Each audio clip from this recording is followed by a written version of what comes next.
გუშინ ქართული ოცნების პოლიტიკაში უკვე კანდიდატი საპარლამენტო თანამდებობებზე კანდიდატია უკვე გაასახელებია ცნობილი გახდა დაიკავებს კომიტეტების თავმჯდომარის პოსტებს იგი პარლამენტის თავმჯდომარის მისი მოადგილეების და ასე შემდეგ. Როგორ შეფასებთ თქვენ ამ წარდგენილ კანდიდატურებს, რამდენად სწორად იყო შერჩეული თქვენი მოსაზრება როგორ გახდა? შეიძლება შთაბეჭდილება რომ ძალიან ბევრი გამოუცდელი ადამიანი ინიშნება საკვანძო თანამდებობებზე, თუმცა ამ ადამიანების მიმართ მე დადებითად ვარ განწყობილი, მაგრამ გამოცდილება ძალიან დიდი მნიშვნელობა აქვს. Როგორი განათლებაც არ უნდა ქონდეს ადამიანს მიღებული, თუ კონკრეტული გამოცდილება არ აქვს პოლიტიკური და კონკრეტული ადამიანების მართვის და სიტუაციის მართვის გამოცდილება თუ არ აქვს, მას ძალიან გაუჭირდება. თუმცა არიან ძველი გამოცდილი კადრებიც, მაგალითად როგორც არის ირაკლი სესიაშვილი და მე მოველოდი რომ ის გააგრძელებდა ამ პოსტზე მუშაობას, ვფიქრობ რომ ის წარმატებული ადამიანია. ყველაზე მთავარი რა არის, ჩვენ მე მინდა გითხრათ რომ მე განწყობილი ვარ რომ ყველა ახლა მის დაინიშნა ახალგაზრდა გამოცდილი თუ გამოუცდელი ყველა იყოს წარმატებული. იმიტომ რომ მათ წარმატებაზე არის ქვეყნის წარმატება დამოკიდებული, თუმცა უნდა ითქვას რომ ზოგიერთი კადრი დანიშნა მე უფრო მეც ვიფიქრებდი, მაგრამ ნახოთ ამდენად გამართლებს. თქვენ კონკრეტულად ვიზე გაინტერესებთ? აი ირაკლი კობახიძის მაგალითად. ირაკლი კობახიძის მიმართ მე ობიექტური შეფასებელი ვერ ვიქნები, მიკერძოებული ვიქნები, იმიტომ რომ დიდ პატივისცემის ოჯახს და საერთოდ ძალიან კარგი ოჯახის შვილია, თვითონ ძალიან კარგი და გამოცდილი ადამიანია, თუმცა ძალიან ახალგაზრდაა და არ ვიცი, მე მინდა რომ წარმატებული იყოს და იმედი მაქვს და იმას ვიქონიებ რომ ძველი და გამოცდილი კადრები ასევე მას მხარში ამოუდგებიან თავისი გუნდი. შეეხიდებიან პარლამენტის მართვაში. ძალიან პასუხისმგებელი პოსტია, თუმცა მე ვიმეორებ, რომ მის მიმართ ვარ პოზიტიურად განწყობილი. აკეთებ მთავრობის ფორმირებასთან დაკავშირებით თქვენ ეზით, რომ თუ უნდა შეიცვალონ კონკრეტული მინისტრები და საქმედან სულსტრგოლს მთავრობაში. მთავრობის ფორმირებამდე მე მინდა პარლამენტის საგარეო ურთიერთობათა კომიტეტის თავმჯდომარის პოსტზე სოფო კაცარავას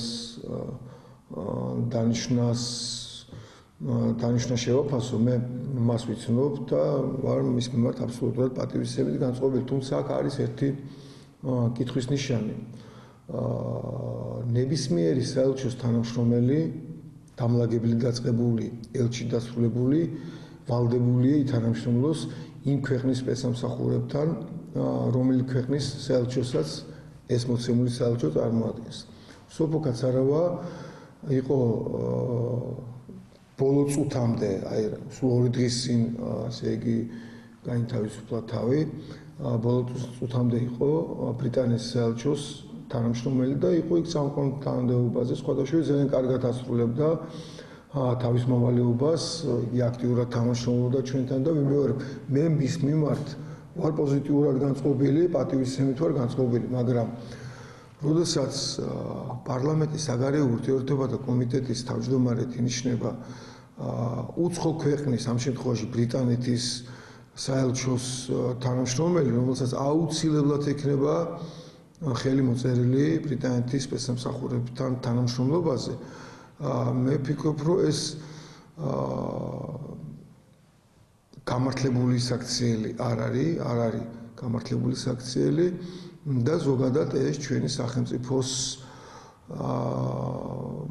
სახელმწიფოებრიობას და ეროვნულ და სახელმწიფოებრივ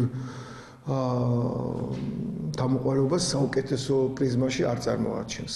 თუმცა ვიმეორებ, რომ მე არ მინდა როგორღაც რომელნაირად სოფოს ვაწყეინო, მაგრამ ეს ასეა, უბრალოდ ჩვენ უნდა გაუფრთხილდეთ თუნდაც სიმბოლურ მნიშვნელობებს, თუმცა ამ შემთხვევაში სიმბოლური მნიშვნელობა ამას არ აქვს, რასაც მე ახლა ლაპარაკობ, მაგრამ ჩვენ სიმბოლურ დატვირთვებსაც ძალიან უნდა გაუფრთხილდეთ, რაც ჩვენ სახელმწიფოებრიობას წარმოაჩენს. ჩვენ ახლა აგერ გვაქვს მაგალითი სრულიად სამარცხვინო, მე აუცილებლად მინდა შევეხო სამთავრობის დაკომპლექტებას, ზედან მთავრობას შევეხები, სრულიად სამარცხვინო მაგალითი, როცა 40-მა ჩინეთის მოქალაქემ დამქირავებლებმა, ანუ კომპანიის მეპატრონეებმა და ხელმძღვანელებმა სცემეს 10 ქართველი მუშა.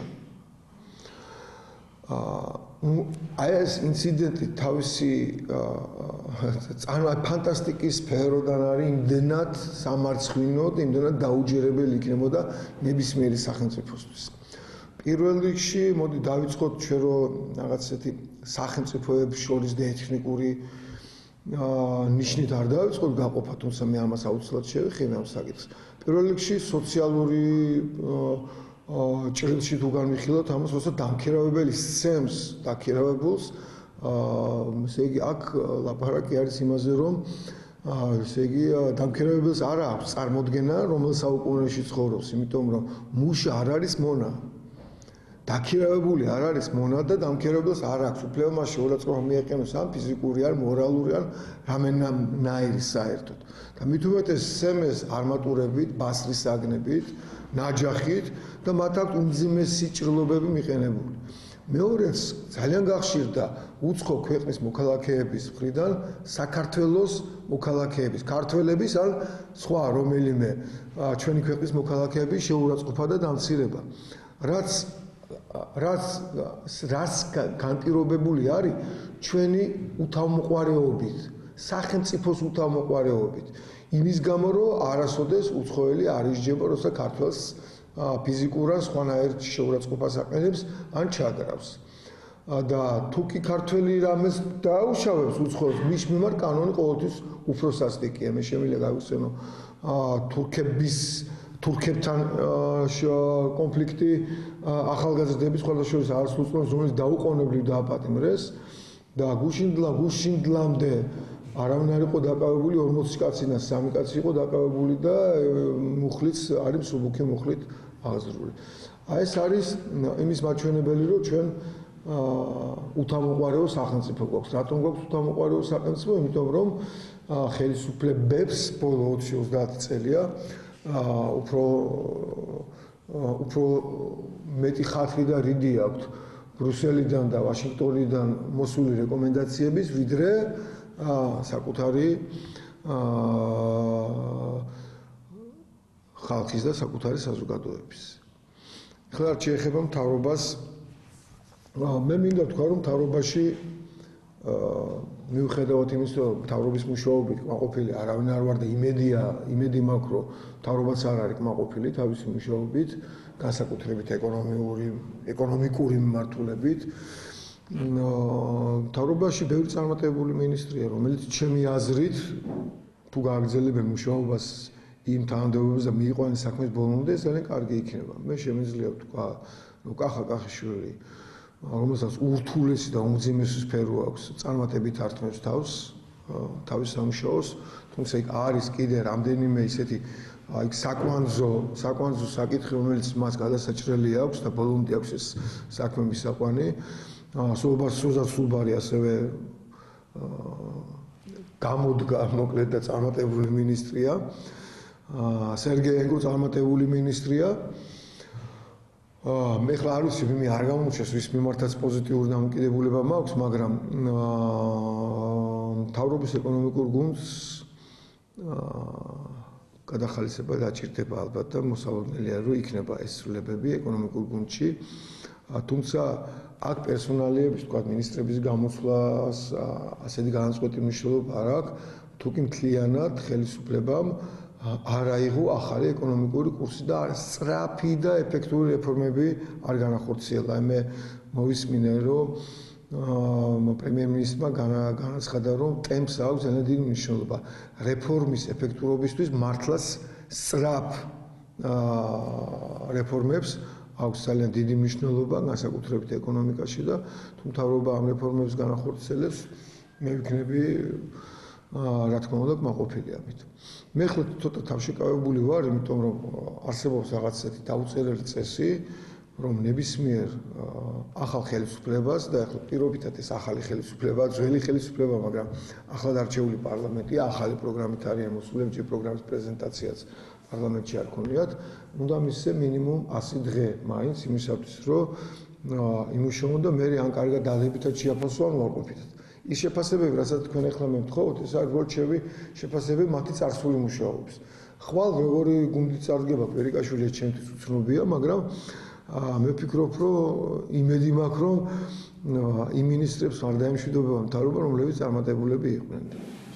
ანუ გარკვეულ სამინისტროს თემა განაცხადა ამ აპირებენ რომ რამდენიმე სამინისტრო გავხდება მოხდეს. როგორ ფიქრობთ, რომელი სამინისტრო უნდა გაუქმდეს და იქნება თუ არა ისტორია?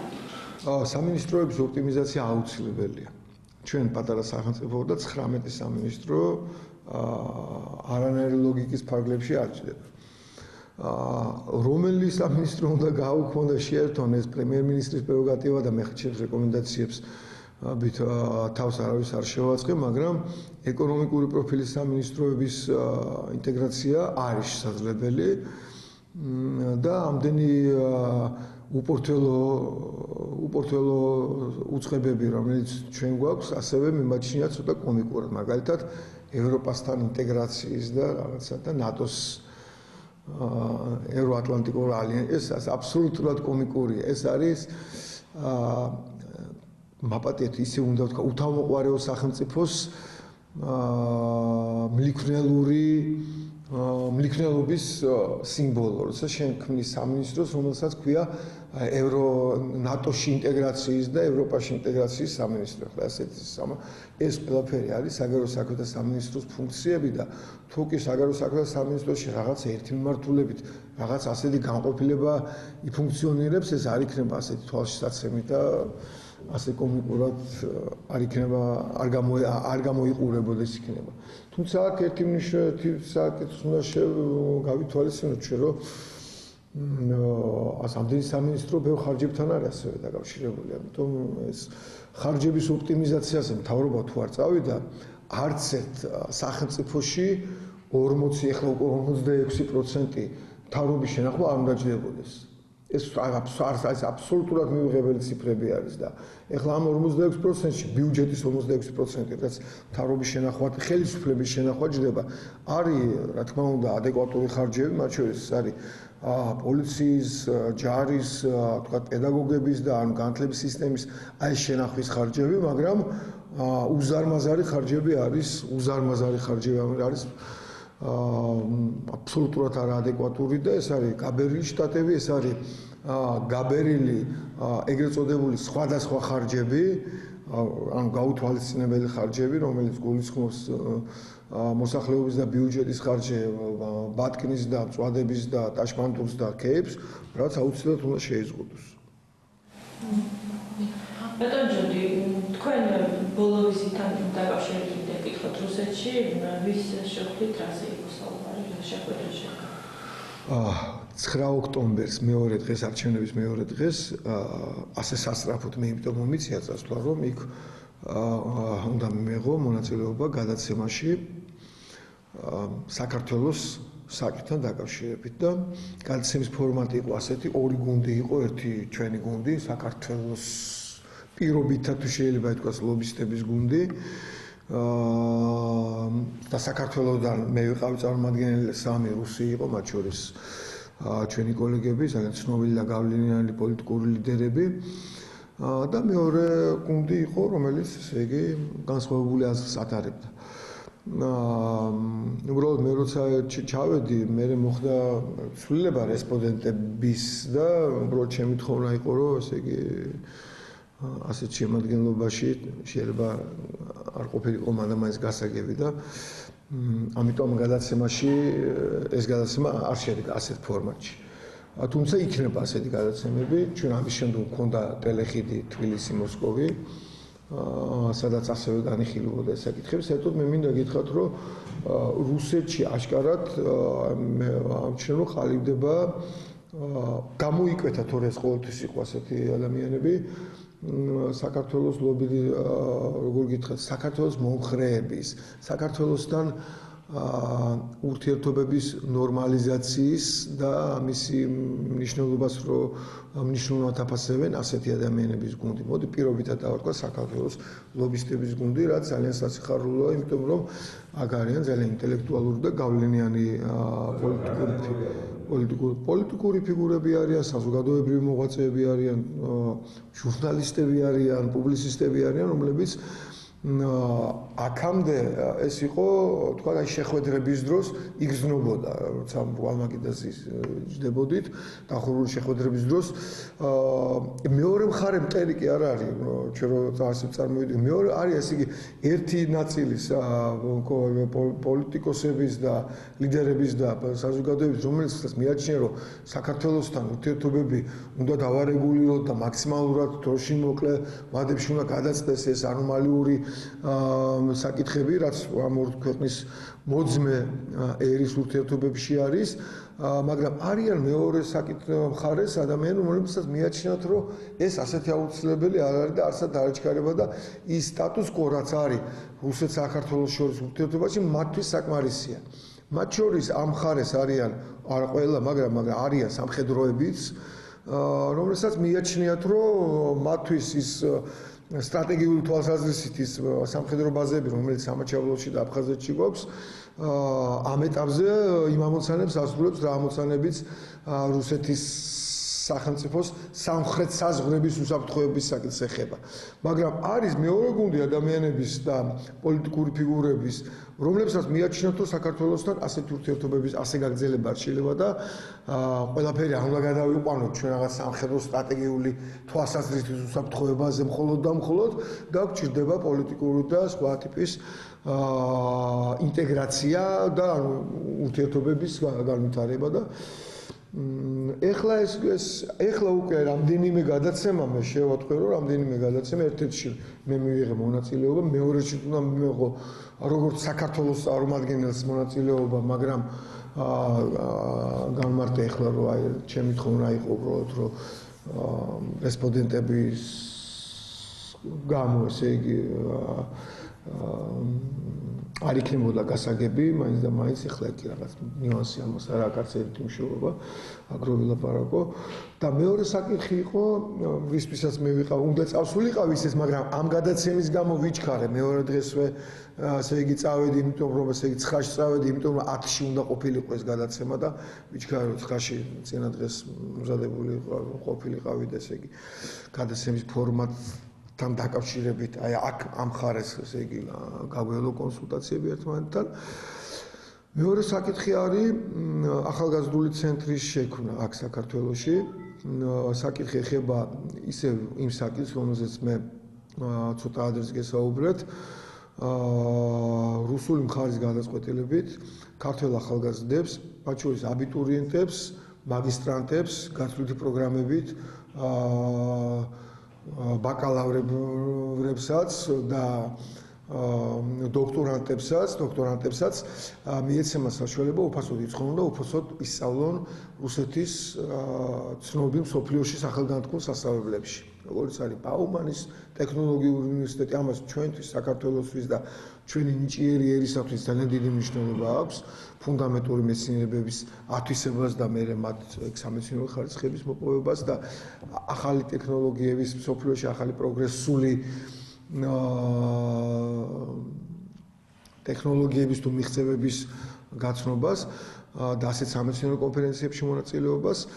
ამიტომ რუსეთმა ეს გადაწყვეტილება მიიღო, მაგრამ როცა მე ჩამოვედი ამ შესახებ განვაცხადეთ, მოვიდა ძალიან დიდი ნაკადი პარტიის ოფისში ახალგაზრდების, რომლებმაც სურვილი გამოთქვეს აქ სწავლის გაგრძელების. ჩვენ ორი კრიტერიუმი შევიმუშავეთ. პირველი მაღალი აკადემიური მოსწრება და მეორე უპირატესობის მინიჭებისთვის ასე ვის გავაგზავნიდით. ამიტომ განსაზღვრელი კვოტაც არ არის, ხო, ეხლა რაოდენობაც კი გაგვიღეს კარები, პრინციპში შეიძლება ითქვეს ფართო და პირობითად თქვა შეუზღუდავად, მაგრამ მაინც რაღაცა ახლა რაოდენობრივი შეზღუდვა ხო 20,000 ადამიანს აქედან ვერ დააორგანიზებ, ხო, გაჭირდება ალბათ პირველ ეტაპზე ყოველ შემთხვევაში გაგზავნა. და მეორე ეს არის სტატუს შეჩერებული სტუდენტები, ძალიან ბევრი ეკონომიურად ძლიერი რო არ არის ოჯახი, ასეთი ოჯახების წარმომადგენლები და შვილები ვერ აგრძელებენ სწავლას იმის გამო, რომ მათ არ აქვს საშუალება ასეთი მაღალი გადასახადების გადახდის. ამიტომ პირველ რიგში ჩვენ მაღალი აკადემიური მოსწრების ანუ ვისაც სწავლა უნდა და მე განსაკუთრებით იმ ოჯახების შვილებს შევარჩევთ, იმ სტუდენტებს შევარჩევთ, ვისაც მიუხედავად მაღალი აკადემიური მოსწრებისა, ასე იგი სტუდენტის სტატუსი უჭირდებათ, ანუ კი შეუჭირდათ, იმიტომ რომ ფული ვერ გადაიხადეს. ოღონდ აქ ჩვენ გადავაწყვეტ ერთ ძალიან მნიშვნელოვან ბარიერს და ეს ჩემთვის ძალიან სამწუხარო აღმოჩენა იყო. ეს არის ენობრივი ბარიერი. აღმოჩნდა რომ პრაქტიკულად ახალგაზრდების აბსოლუტურმა უმრავლესობამ 1-2 იშვიათი გამონაკლისის გარდა არ იცოდა რუსული ენა. დავიწყეთ იმაზეც მუშაობა, რომ იქ არის ინგლისურენოვანი და უცხოენოვანი ფაკულტეტები და შეიძლება ამ ფაკულტეტების გაგზავნა, რაც ხათიდაც სასიხარულო არ არის, მაგრამ არსებულ ვითარებაში სხვა გამოსავალი არ იყო, მაგრამ აღმოჩნდა რომ მაინდა-მაინც ახლა ასე კარგად ვერც ინგლისურს ვერ ფლობენ, რომ იქ რაღაც მაგალითად ტექნოლოგიურ უნივერსიტეტში ამ ენაზე ისწავლონ. ეხლა რუსებმა გადადგეს კიდე ერთი შემოხედი ნაბიჯი და მივიღეთ გადაწყვეტილება, რომ აქ მოხდება სტუდენტების მსურველების, მოდი ესე ვთქვათ, აბიტურიენტების, ბაკალავრების, მაგისტრანტების და დოქტორანტების ასევე გადამზადება რუსულ ენაზე, აქ სპეციალური კურსები გაიხსნება რუსული ენის. მე გავუწევ რა თქმა უნდა კოორდინაციას ამ პროექტის, ამ ოთავე პროექტის მუშაობა, პრინციპში ორი პროექტია, ოღონდ ერთი ჯერ ენაში გადამზადებას გულისხმობს და მეორე იქ ორგანიზაციულ საკითხებს. და შემდგომში გავაგზავნით სწავლის გაგრძელების მსურველებს მოსკოვში და არ მხოლოდ მოსკოვში.